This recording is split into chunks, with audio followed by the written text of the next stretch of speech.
Like, he literally did not just have a fucking outburst like 3 minutes ago. So, you know, I told him it's not you, it's me. And I thanked him one more time before I left. So, you know, we both go our separate ways, as we should, because I did not want to be around that tool bag of a prick. So fast forward to Saturday, one of my other friends who is also friends with this guy, and we're just gonna call this guy Gabe. Okay, his name is Gabe. So, you know, since this friend was friends with Gabe, that means that Gabe was going to be at his area of the tailgate, okay, pre-game area, right? So my friends and I decide to go somewhere else because we don't want to be anywhere near him. Okay, so, you know, I'm having a good time, I'm drinking, hanging out with my friends, when all of a sudden someone comes up from behind me and gives me a hug and a kiss on the cheek. Yeah, like as if we're dating or something.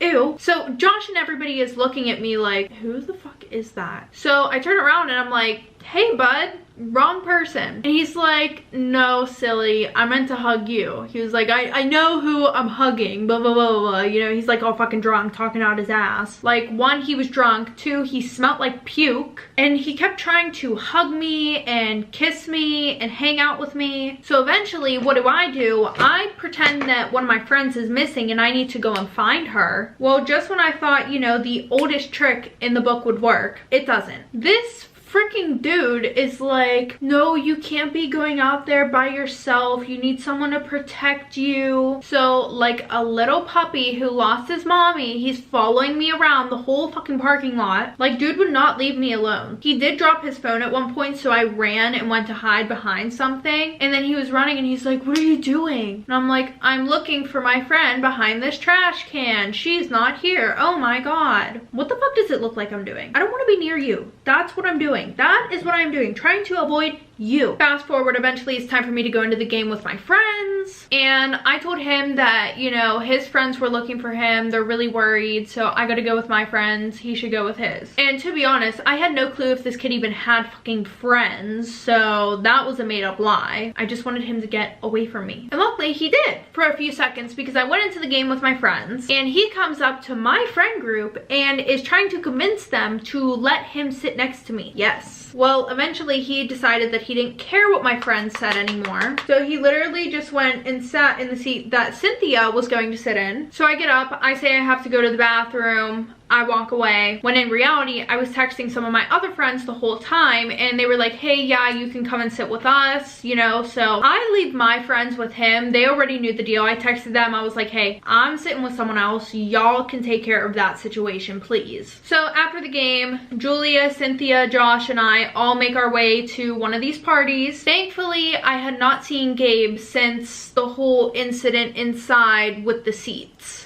Like, I have no idea why this kid is so whipped after we literally had one lunch together, and I was literally standoffish to him the whole entire time. So yeah, so, you know, a few hours into the party, I check my phone and my phone is literally blowing up. I have 40 text messages, I have 16 voicemails, and I have 20 calls. One was, meet me at the bar, I'm at the bar with my friends want to meet you, girls are coming up to me and they're asking me if I have a girlfriend, so you better get here quick. I mean, I told them that I have a girlfriend, but they don't believe me, so you need to hurry up before they find out that I really don't have one. And this is kind of embarrassing because I told everybody that you were gonna be here, and I don't want to look like a liar. You are a liar. You literally are. Half of the text that you just sent me, lie. So I text him and I tell him, I'm not coming to the bar. And he calls me literally 2 seconds after I send that text, right? He's like, I need you here though, like, you really need to come to the bar. And I'm like, dude, I'm not coming to the bar. And I hang up the phone. So he texts me and he's like, so what, a party's more important than I am? That's when I decide to block him. I block him on Snapchat, Instagram, not on text, but on Snapchat and Instagram, just so that way he can't see what I'm doing, because I don't want him showing up here like a fucking weirdo. Like, he wasn't invited, none of his friends are here. I don't know any of his friends, but I'm guessing none of his friends are here, because if they're friends with a weirdo like that, they're pretty much probably all weirdos. Fast forward, I am drunk, having a great time, and then a little bit later, I go downstairs to get into the Uber that I had called, but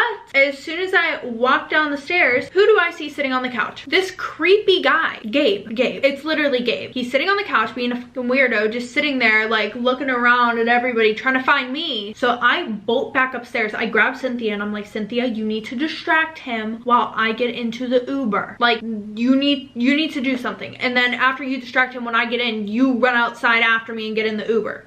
So she runs downstairs, she goes, and she's like standing in front of him so that way he can't see like who's coming down and up the stairs. So while she's standing in front of him, I bolt down the stairs, run out the back door through the kitchen, and run around the house to get into the Uber. And then I call her and she starts running out to the Uber while he's like running after her, and he stops at the doorway and he's like looking and he's like, is that you? And I'm like, no, it's not. And I tell the Uber, I'm like, hurry up, I'll give you $20, hurry up. So we get home. And the whole way home, Cynthia was telling me that this guy gave her very creepy vibes, and she said that I need to block him. She was like, yeah, dude, he's literally fucking obsessed with you. Like, really obsessed. He was accusing me of knowing where you were the whole time and keeping you from him, and the reason why he knew you were at this specific party was because he has your location on Snapchat. And I'm like, how does he have my location on Snapchat when I literally don't even have my location on? I'm guessing it was the night that I was drunk that he shared my Snapchat location with him,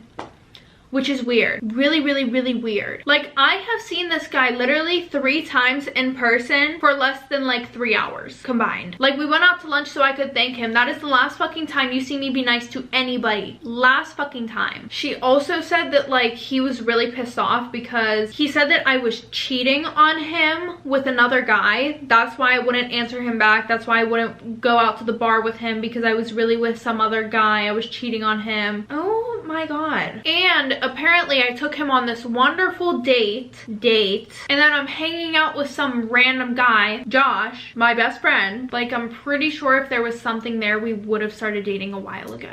But yeah, apparently this made him really upset because I said I had to work on myself, and then he found out that I was cheating on him, blah blah blah. So now I am having to explain to everybody that he told this to that I am in no way, shape, or form talking, dating, or friends with him. Like, I literally told this kid there was no fucking chance of us even happening. So, you know, the girls and I get home, we go get showers, we get cleaned up, and then we're all in Cynthia's room talking about the situation. And, you know, we're all like sitting huddled on the bed, you know, here's me, here's Cynthia, here's Julia. And it's like one of those things where like I'm texting him and I'm like, okay, what should I say next? And then Cynthia's like, oh, you need to add this in there. And then Julia's like, yeah, remember whenever he did this too? Put that shit in there. That type of thing. So I started out by saying, I really do not appreciate you stalking me, especially whenever I'm just trying to have fun with my friends. You are not my type. I will never and have never liked you. You're actually a douchebag. And instead of answering back with something like, fuck you, you fucking bitch, he just says,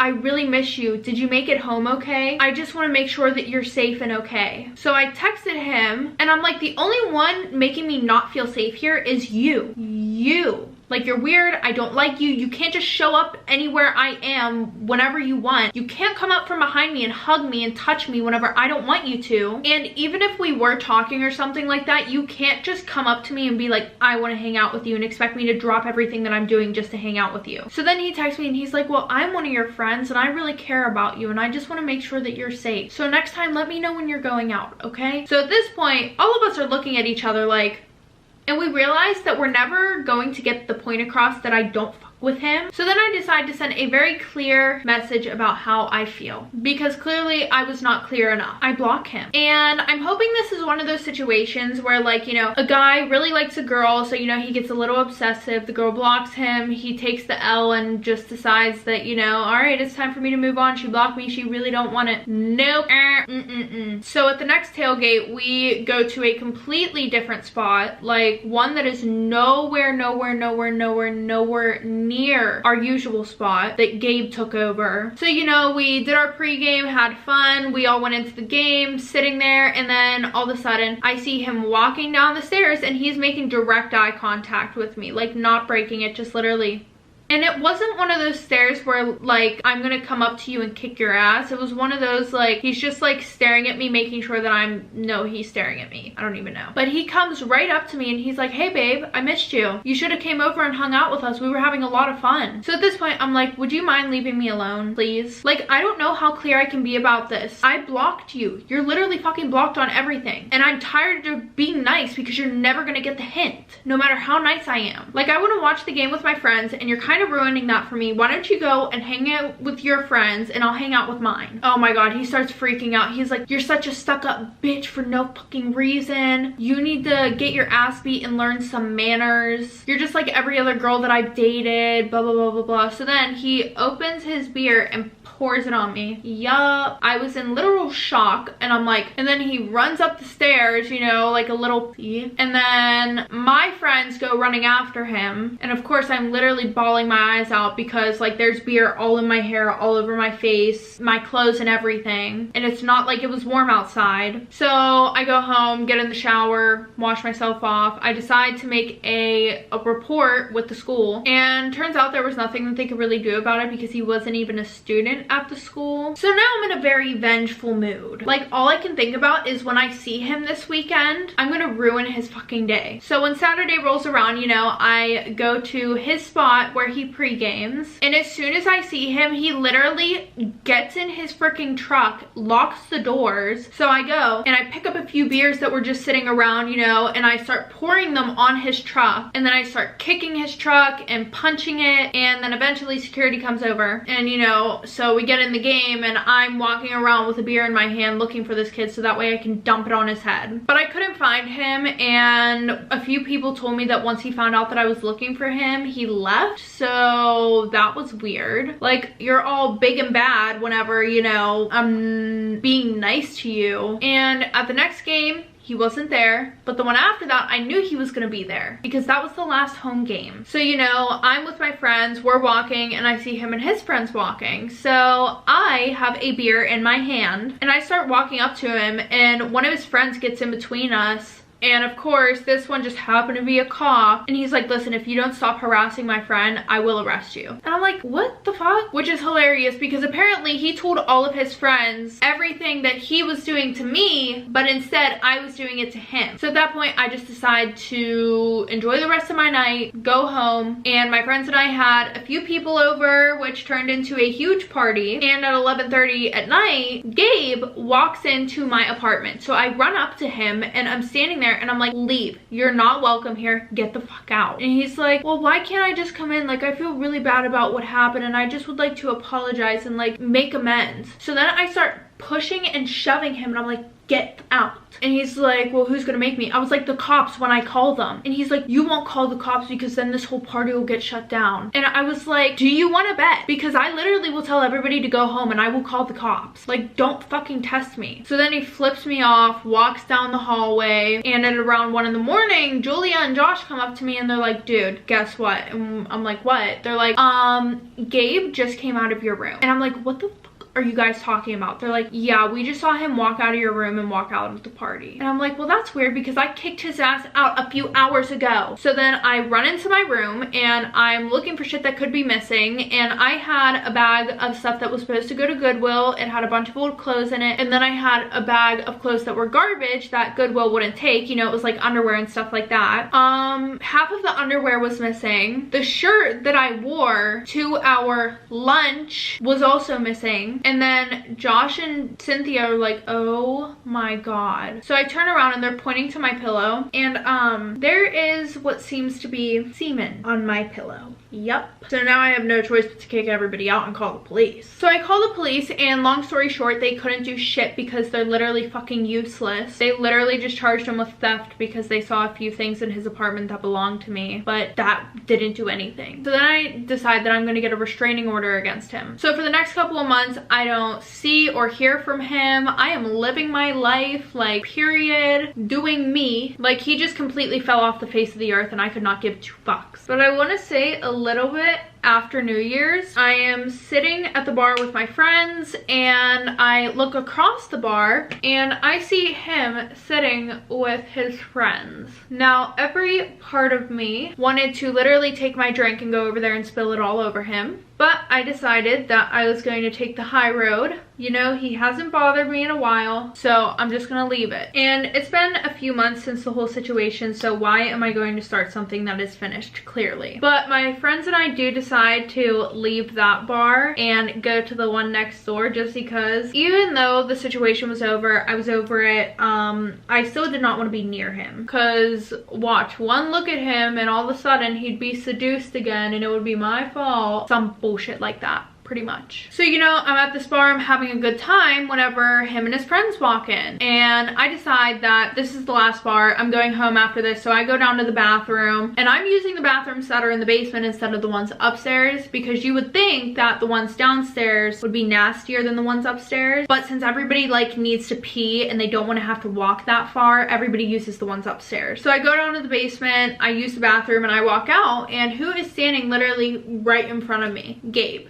Yeah, he pins me up against the wall and he's like, why did you ruin my life? Like, you called the cops on me all because I was just trying to love you. So I cut him off and I start screaming, and he pushes me into this plant and just runs upstairs. So now my ass is covered in dirt and I'm like, fuck this shit. So I run upstairs after him, and as he's running out of the bar, I'm literally like calling the cops over, and I'm like, he just fucking hit me, he hit me, he hit me. So then one cop starts going after him, the other one's talking to me. Once again, they can't do shit. So over the next few weeks, he slashed Josh's tires, he broke all the windows in my car, and I have never believed in like guns, but I decided at this point my stun gun and my pepper spray probably weren't gonna help me if this kid actually did something to me. And the one day Julia comes running in the apartment screaming, and I'm like, whoa, what happened? She's like, you're never gonna guess who I just saw in the elevator. And I'm like, who? And she's like, Gabe's moving into our apartment building.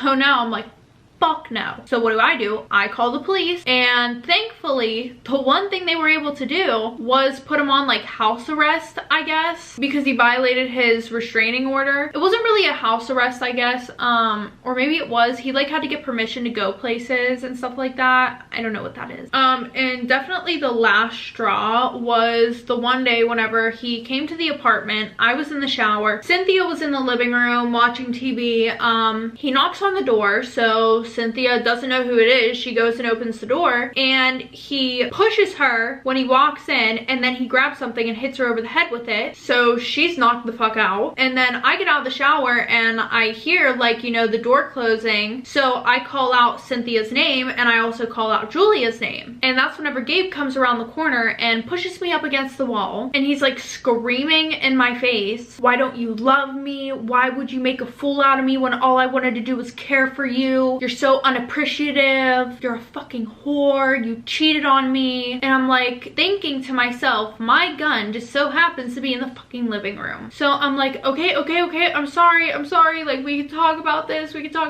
please. And he's like, I hate to see you cry. And I'm like, then can we just talk about this, please? And he goes, fine, whatever. So then we go to the living room, and I walk to the kitchen, and he's like, whoa, what the are you doing? And I'm like, I'm just getting something to drink. I was gonna ask if you wanted something to drink. And then he goes, oh, well, good, because it's about fucking time you start being nice to me. All right, bud. So then, you know, I ask what happened to Cynthia, and when he looks down at her and he's like telling me what happened, I grab my gun out of my purse, because my purse is sitting on like the island that's between the living room and the kitchen. And he looks at me, and I literally have it pointed at him, and I'm like, don't come any fucking closer. And at this point, I think he realized that he low-key fucked up, but then I feel like he didn't realize that, because I wasn't really gonna shoot him, and I think he knew that. Well, thankfully, saved by the fucking bell, somebody's knocking on our door, and it's actually the guys at the front desk, which is security. Because instead of having like somebody work the front desk at night, we just have security work the front desk. So, you know, he comes upstairs, he's like, we got a noise complaint. And I know you're probably thinking, well, why is there a noise complaint whenever, like, you know, a bunch of teenagers live in the apartment and you said that they party all the time? Well, because since it was a Thursday night, we did not throw parties. Parties were only for Fridays and Saturday nights, or if we were off of school. So, you know, I like slowly walk over to the door as I'm holding the gun pointed at him, and then I open the door, and the security comes in, and they're like, whoa, put the gun down, put the gun down. And I was like, it's him. He literally came in here and knocked my fucking friend out. She's laying laying on the ground. And so they're like, okay, you know, we call the police get there, they take him away. Eventually, with a really good lawyer, we were able to put him away for 18 years, which I think he should get way more if you ask me. But I guess I'm just happy to be alive. Okay, everybody, that is the end of today's story time.